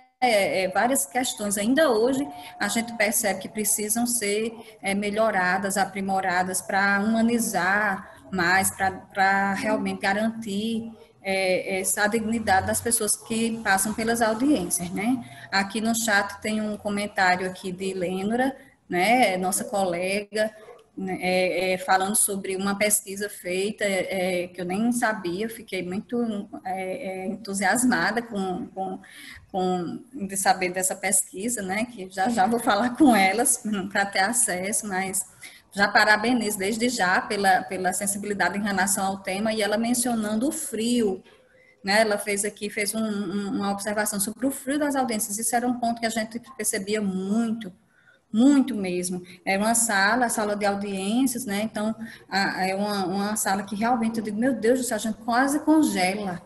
E você percebia que eles estavam com frio também. Então, era frio, era fome. A gente foi todo um alinhamento, inclusive, aí nesse ponto, quando eu falei da contribuição dos voluntários, né? Desses grupos, da pastoral. Elmar, faça o encerramento, que nós vamos ser redirecionados agora para a sala grande e lá acontecerão os debates. Beleza, então. Pode encerrar. Pronto, era mais essa contextualização aqui, mas eu acho que eu também realmente me empolguei, porque fui falando do começo, né? Mas, de fato, eu não falei do principal, que o doutor Fábio perguntou sobre esse suporte das famílias, que realmente foi também aprimorado, né, com a chegada da equipe, que hoje, da constituição de uma equipe que hoje atua com essa finalidade específica, junto no Novos Rumos, de atendimento nas audiências de custódia, junto ainda com os voluntários, né, eu digo atualmente, mas assim, considerando esse, né, não esse momento agora da pandemia em que as audiências foram suspensas. Mas assim, sem dúvida, é fundamental todo esse cuidado, especialmente, né, nesse campo das violações a que são vítimas, e que a gente vê que a audiência de custódia também teve esse papel de prevenção, né, a essa prática, a prática da tortura. A certeza de que o flagrante ia ser ouvido em 24 horas serviu muito para inibir determinadas práticas. Estou vendo aqui que o doutor Geraldo Mota entrou aqui na sala. Obrigado, pedindo perdão pelo atraso, um abraço grande para a nossa desembargadora e todos os participantes. Desculpas o atraso. Bem-vindo, Geraldo. Geraldo, Marina e Lacerda são as representantes nessa sala do CNJ, e Geraldo, Marina e Silva é o juiz auxiliar da presidência. Euda, quais são as perguntas para fazer o direcionamento? Por enquanto, nós temos aqui as considerações de Lênora, né, a respeito de algumas pesquisas que já foram mencionadas aqui por Guiomar, e nós temos aqui a pergunta de Cláudio, né? Como o rodízio do juiz que conduz a audiência interfere nesse processo? A postura diante do anúncio da tortura é muito diferente de um para o outro? Seja bem-vindo, Cláudio, professor da Universidade Federal e coordenador do projeto Motirum, que deu um suporte e dá um suporte ao Novos Rumos nas audiências de custódia. A pergunta de Cláudio está direcionada a alguém? Não, né? Então... Não, doutor Fábio. Está em aberto. Você com a palavra, doutor Fábio. Aí nós poderemos também entrar subsidiariamente, né? Exatamente. Só fazer um comentário, eu não sei depois se a Marina, né, também tem um comentário para complementar, em relação ao rodízio dos juízes. Eu acho que, claramente interfere no sentido que a gente vê exatamente isso. Cada juiz conduz a audiência de uma forma, e, bom, obviamente, por um lado, obviamente isso é comum, normal, mas eu acho que um esforço grande que está sendo feito pelo CNJ, e aí eu queria fazer referência ao manual que a Marina mencionou, exatamente de buscar algum tipo de, né, exatamente de parametrização, né? Então, esse manual de prevenção e combate à tortura que já está disponível, acho que vem no sentido exatamente desse esforço, né? De, apesar do rodízio, apesar de ter alguns estados tem uma alta rotatividade dos juízes que fazem a custódia, né? Em alguns estados é um grupo, por exemplo, no Rio de Janeiro são sempre os mesmos, não sei, 6 ou 7 juízes, né? Por exemplo, na capital. No Rio Grande do Norte, eu entendo que tem esse rodízio, né? Então, quando tem essa alta rotatividade, eu acho que mais do que nunca é muito importante pensar nesses parâmetros, nessas diretrizes, e acho que o manual do CNJ vem exatamente aí com esse grande objetivo, realmente de detalhar a resolução, né, e pensar exatamente esses padrões operacionais a serem utilizados, e a partir do relato, quais são as diligências, quais são os encaminhamentos, que perguntas devem ser feitas. Então, tem aí, realmente, acho que uma orientação metodológica mesmo no manual, que acho que vale muito, né, a pena que os juízes, os magistrados se debrucem sobre esse manual, porque acho que vem nesse sentido, dessa parametrização. E, inclusive, é algo que eu tenho visto também em diálogo com judiciários de outros estados. Inclusive, os juízes, às vezes, né, perguntaram, faz falta uma parametrização, faz falta uma padronização de como atuar, orientações claras. E eu acho que o manual do SNJ, né, de prevenção e combate à tortura, está aí justamente para isso. Né? E em relação ao segundo comentário, em relação a frio, né, e fome nas audiências, quando a gente fala em condições adequadas, eu acho que até a Marina falou um pouco sobre isso, eu realmente não cheguei nem a tocar nisso na minha fala, mas quando se fala em condições adequadas de audiência de custódia para essa oitiva qualificada, isso também deve ser levado em consideração, né? Exatamente se a pessoa teve acesso, por exemplo, às vezes a pessoa aparece sem camisa, né? Então, assim, a central deveria pelo menos ter camisas para poder prover para essa pessoa, né? Para ela poder ser apresentada com uma vestimenta mínima, não ser apresentado descalço, para a pessoa também não se sentir intimidada pela forma como ela está. Eu vejo mulheres, às vezes, mulheres que, por causa da abordagem policial, às vezes chegam com roupa rasgada, com sutiã aparecendo, né? E você vê que a mulher está ali sempre muito constrangida de estar naquela situação, às vezes segurando, né, a blusa dessa forma e tendo que falar com um juiz, com um promotor. Então, que exatamente esse atendimento pré possa ter esse olhar também, né? De prover algum tipo, por exemplo, uma camisa, pelo menos, uma blusa para que essa pessoa possa vestir, um sapato. Então, essas condições também pessoais de como a pessoa, né, se apresenta, se ela está com frio, se ela está com fome, alimentação, que deve ser também, acho que isso é essencial para esse ambiente, para criar essa ambiência adequada das audiências de custódia. Mas, Marina, não sei se é mais... Se o doutor André me permitir, eu faria uma anotação muito breve, porque eu achei importantíssima a sua participação. Pode ser, doutor André, ou André Ramos, ou já está no final? A decisão é sua. Doutor Geraldo, fique à vontade. A palavra é sua.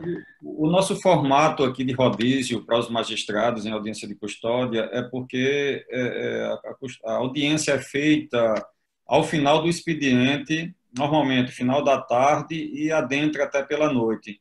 É por isso que quem participa desse rodízio, ele tem, inclusive,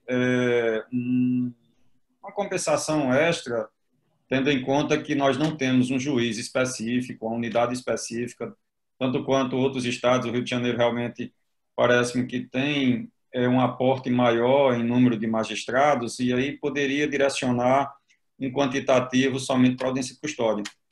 No nosso caso, quem participa das audiências de custódia são os juízes das varas criminais da capital e também os dos juizados, porque nos juizados também teremos matérias que são atinentes às questões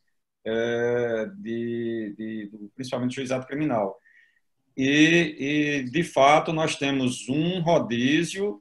Aí, nesse rodízio, tem, muitas vezes, no quantitativo de magistrados que nós temos para fazer essas audiências, aí alguns que podem, outros que não podem, e a gente vai seguindo essa ordem objetiva. Mas são somente os magistrados aqui da capital, porque as audiências são realizadas nos locais onde os flagranteados são apresentados. Então, no caso, aqui em Natal.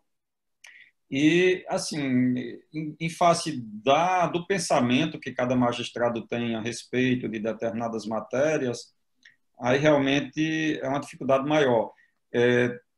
Teríamos uma possibilidade mais confirmatória se fosse realmente um grupo com menos participante, né? Talvez conseguisse, vamos assim, estabelecer que um precedente fosse replicado pelos demais.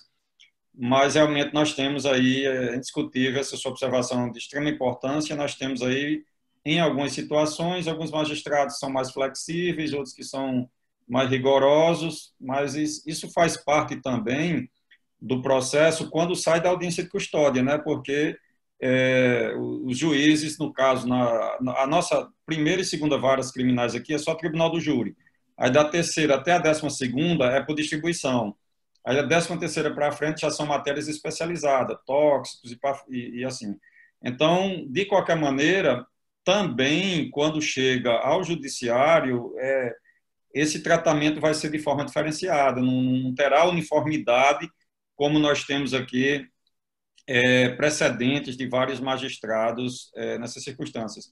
Agora, outro ponto importante que eu acho que a gente tem que ter realmente é uma estrutura mínima de guarnecer as pessoas que chegam de forma um tanto quanto desamparadas, né? Isso aí realmente é conveniente. E não somente nas audiências de custódia, né? Aqui nós temos, digamos, uma parte menos favorecida da população, quando se tem audiências, as partes chegam de uma forma com indumentária que não seja mais... A maioria dos juízes também tem a concepção de que o importante ali é você respeitar a dignidade da pessoa como ela o é. Eu já cheguei a fazer eu compartilho aqui com vocês que o advogado reclamou porque a parte estava com a roupa muito, vamos chamar assim, eu poderia dizer roupa minha, eu tirei meu paletó e emprestei para no caso, a outra parte. Eu disse, bom, se o seu problema é só em relação à forma e não ao conteúdo, já está resolvido. Tirei meu paletó e passei para ele. Então, agora a gente precisa ter realmente, como padronizado, realmente o que a doutora Silvia disse é muito importante. Então, é só para fechar essa participação e esclarecer também a pessoa da universidade que está participando e que Fábio Hélio assim fez referência. Mas eu estou às ordens aqui para o que precisar de enriquecimento e melhorias no tocante à presidência do TJ. E a desembargadora Zeneide também, que nos acompanha e que é o nosso, digamos assim, o nosso norte, é quem nos orienta em tudo. Doutor Geraldo, muito obrigada. Obrigada ao senhor. Doutor Michel Mascarenhas, o senhor pode falar. Eu queria, primeiramente, cumprimentar aqui o doutor Geraldo Mota, que eu estou vendo ele agora aqui na sala, porque quando no começo não o tinha visto, também as esmagadoras Zeneide, não tive a oportunidade de cumprimentá-la, o doutor Fábio Ataíde também, os demais colegas e participantes. Apenas, doutor Geraldo, de pontuar nessa questão que o senhor falou, que no caso da segunda unidade da Central de Flagrantes, que eu fui designado esse ano para coordenar, entrarão juízes do interior também, né? De algumas cidades aqui da Grande Natal entrarão no sistema de rodízio, né? Então, obviamente que isso torna um pouco menos, vamos dizer, homogêneo o entendimento, né? De determinadas situações, inclusive a questão da tortura.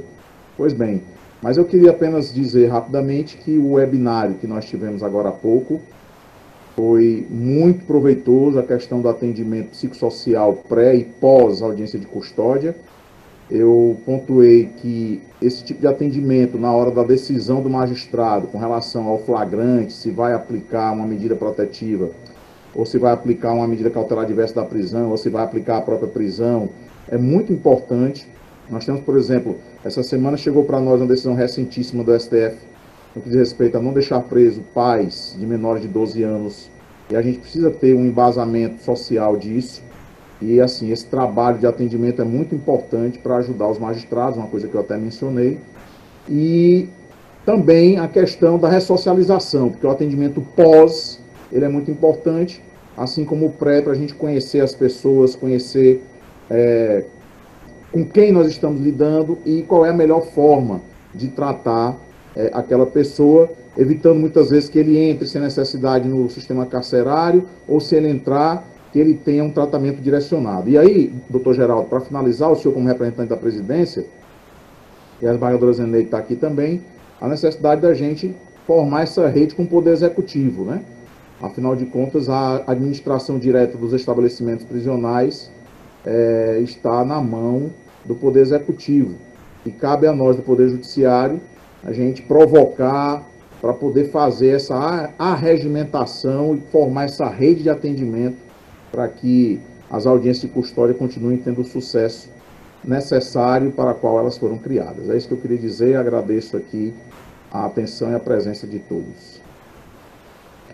Excelente a observação, doutor Michel, e nós recebemos com muita satisfação, e o seu empenho também foi muito bem lembrado em relação à segunda, no dia em que faríamos a inauguração, foi o dia 16 de março, uma data que o Brasil não esquece, né? Foi, digamos assim, o fechamento de tudo em razão da pandemia, inclusive das audiências de custódia.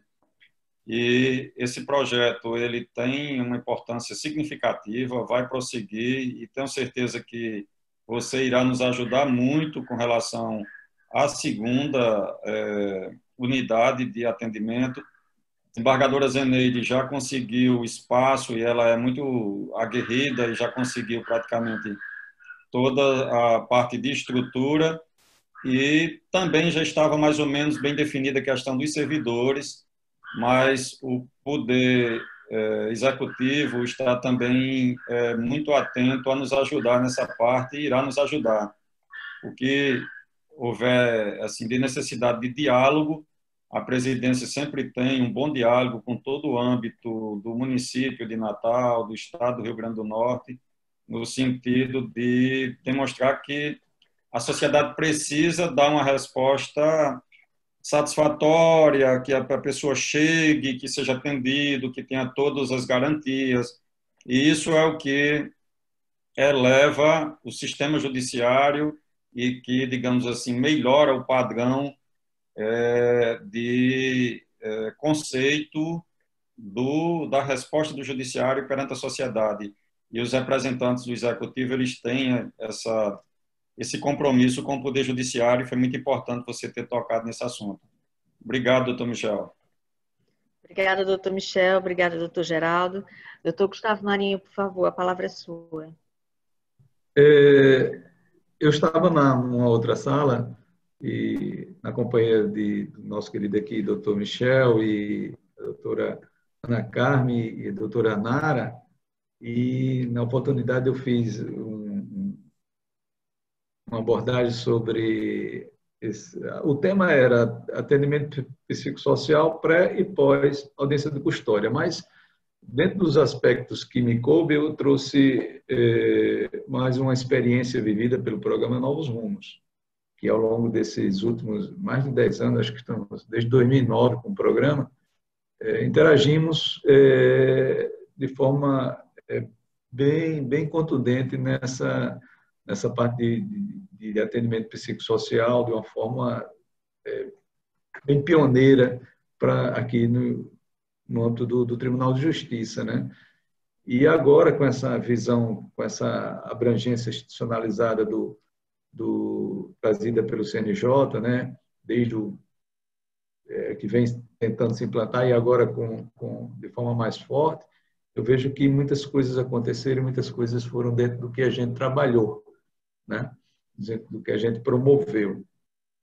E o que me levou a trazer agora essa fala é quando a Silvia me fala das pessoas que chegam com certas indumentárias também, sem condições de se apresentar, né? Às vezes até homens de cuecas, somente com o uso de uma cueca, ou mulheres semi-despidas, assim, e eu vejo que realmente é uma situação muito constrangedora, muito constrangedora. E aí, na minha fala, Michel, eu esqueci até de dizer essa espécie esse tipo de acolhimento que nós fazemos lá, através até mesmo da pastoral carcerária, que está lá presente, aplicando o questionário social, e também hoje da equipe que foi montada pelo Tribunal de Justiça com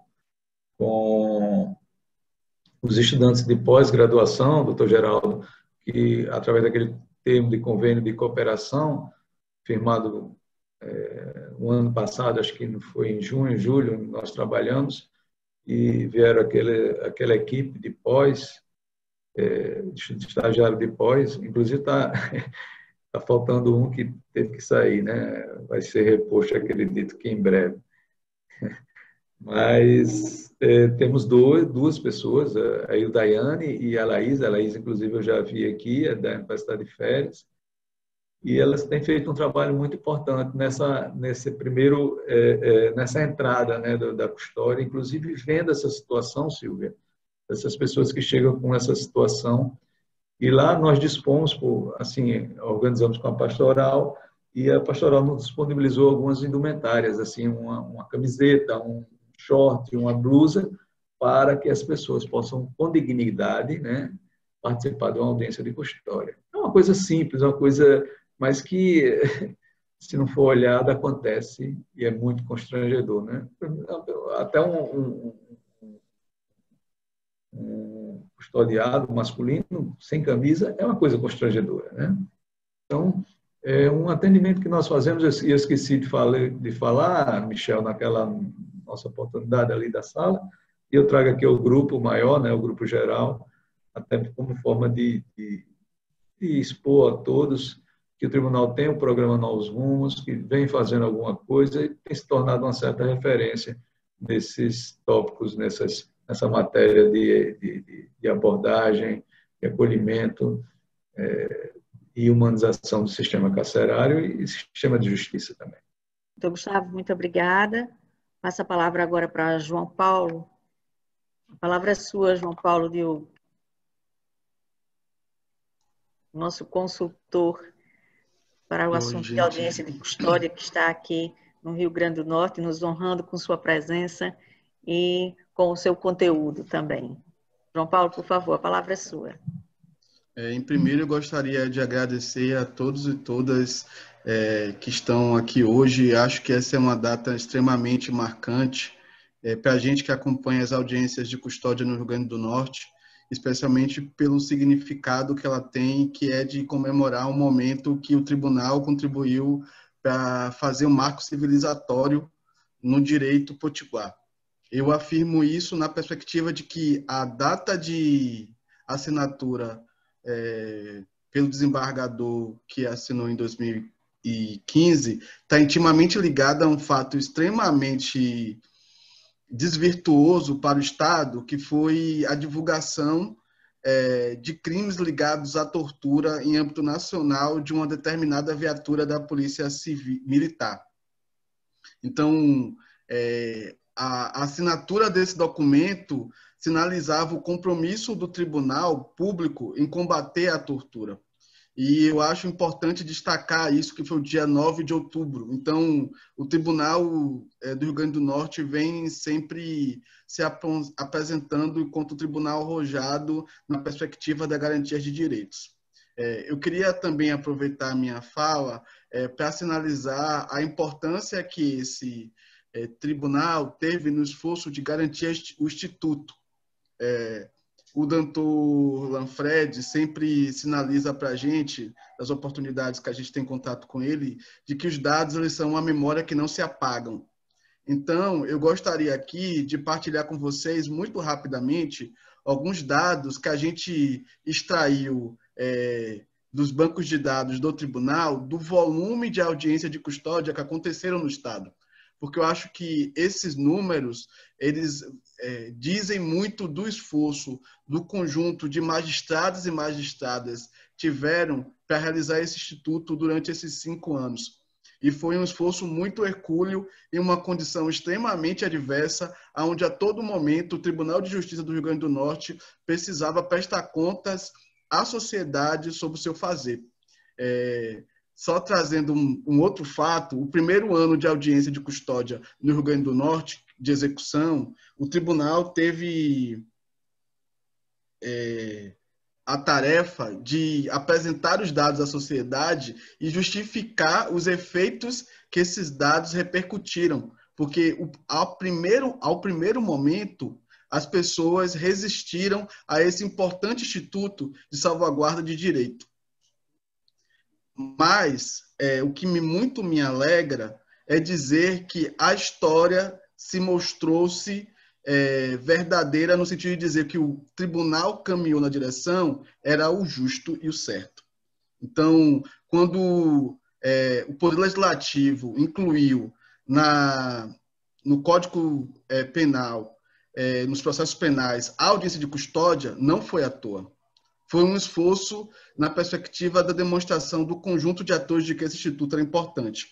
Então, só para trazer os dados desse instituto, eu gostaria aqui de sinalizar que entre outubro de 2015, que foi o início da audiência de custódia, até março de 2020, nós tivemos 10.906 pessoas flagranteadas passando pela audiência de custódia, especialmente no polo de Natal. Desses 10.906, 4.585 dessas pessoas foram liberadas e 5.006 tiveram prisão preventiva. Mas um dado importante que eu preciso aqui apresentar é que... apresentar é que durante esse momento nós tivemos um número muito significativo de encaminhamentos sociais dessas pessoas que passavam pela audiência de custódia para equipamentos sociais do Poder Executivo. E quando a gente vai verificar essas pessoas que passaram pelos equipamentos sociais, nós só temos um número de 15% dessas pessoas com reincidência. Então, as evidências científicas que a gente pode aqui constatar é que as respostas sociais do atendimento social, elas são extremamente relevantes para impactar na condução, para o suporte dessas pessoas ao longo dessa trajetória do processo. Então, no mais, eu quero agradecer a todos e todas, novamente externar a minha grande satisfação da acolhida de vocês a esse convite para esse momento. É um momento muito importante para o conjunto do tribunal e também agradecer ao tribunal pela confiança pela gente ajudar a mediar esse momento. Muito obrigada, João Paulo. Doutor Fábio Ataíde, por favor, nosso juiz corregedor, a palavra é sua. Eu só tenho a agradecer, então, meu encerramento, minhas palavras são essas. Parabenizar o desembargador João Batista Rebouças, desembargador Amaury Moura e a desembargadora Maria Zeneide, que estão à frente do tribunal e se empenharam, né, com relação à audiência de custódia, a implantação, a expansão, tudo isso é atividade intensa diante da política do Tribunal de Justiça. Agradecer a organização do evento, Andréa Ramos e toda a sua equipe. Também agradecer ao Fazenda Justiça, não posso deixar de mencionar João Paulo e Daniela, que à frente do Fazenda Justiça construíram e recomporam a rede de garantias. Nós tínhamos uma rede de garantia muito fragilizada e depois que João Paulo e Daniela chegaram aqui, houve uma mudança profunda na maneira como o GMF passou a tratar das questões da audiência de custódia especialmente. A agradecer a todos os participantes, os palestrantes, os professores, alunos, né? E também a equipe do Novos Rumos. Não posso deixar de mencionar a coordenação do juiz Gustavo Marinho e toda a sua equipe, uma equipe, né, que realmente transformou e transforma a justiça penal do Estado com muito esforço, com muita dedicação. Eles realmente são pessoas especiais e da qual eu faço parte também essa equipe. Me orgulho muito de estar com eles nessa luta. A Pastoral Carcerária é um parceiro também, não podemos deixar de dizer que desde o primeiro dia a Pastoral Carcerária tem apoiado o projeto Novos Rumos e audiência de custódia, fazendo o levantamento de cada preso que chegou ali, foi entrevistado cada um deles. Cada um, desde o primeiro dia, foi entrevistado. As suas condições sociais, as suas necessidades mais básicas foram investigadas naquele momento. E é em nome dessas pessoas, desses voluntários silenciosos, né, que eu deixo aqui minhas homenagens à dona Zilmar. Já falei nela na minha turma, mas vou falar novamente. Dona Zilmar de Araújo Dantas, 50 anos de assistência aos presos, 50 anos de dedicação a uma atividade voluntária pela pastoral carcerária, a respeito de todas as dificuldades que nós tivemos e temos agora, aí só basta pensar. E Dona Zilmar? Ela é o exemplo. Então, eu agradeço e deixo aqui minhas palavras de homenagem à Dona Zilmar. Obrigado a todos e tenham um bom dia. Antes de encerrar, aproveitando que todos estão na tela, eu gostaria que quem não está na tela, por favor, abrisse sua câmera para que a gente pudesse registrar esse momento virtual. Ótimo. Muito obrigada. Obrigada a todos que participaram. Em nome do presidente do TJRN, o desembargador João Rebouças, o Tribunal de Justiça agradece a presença de todos. Muito obrigada.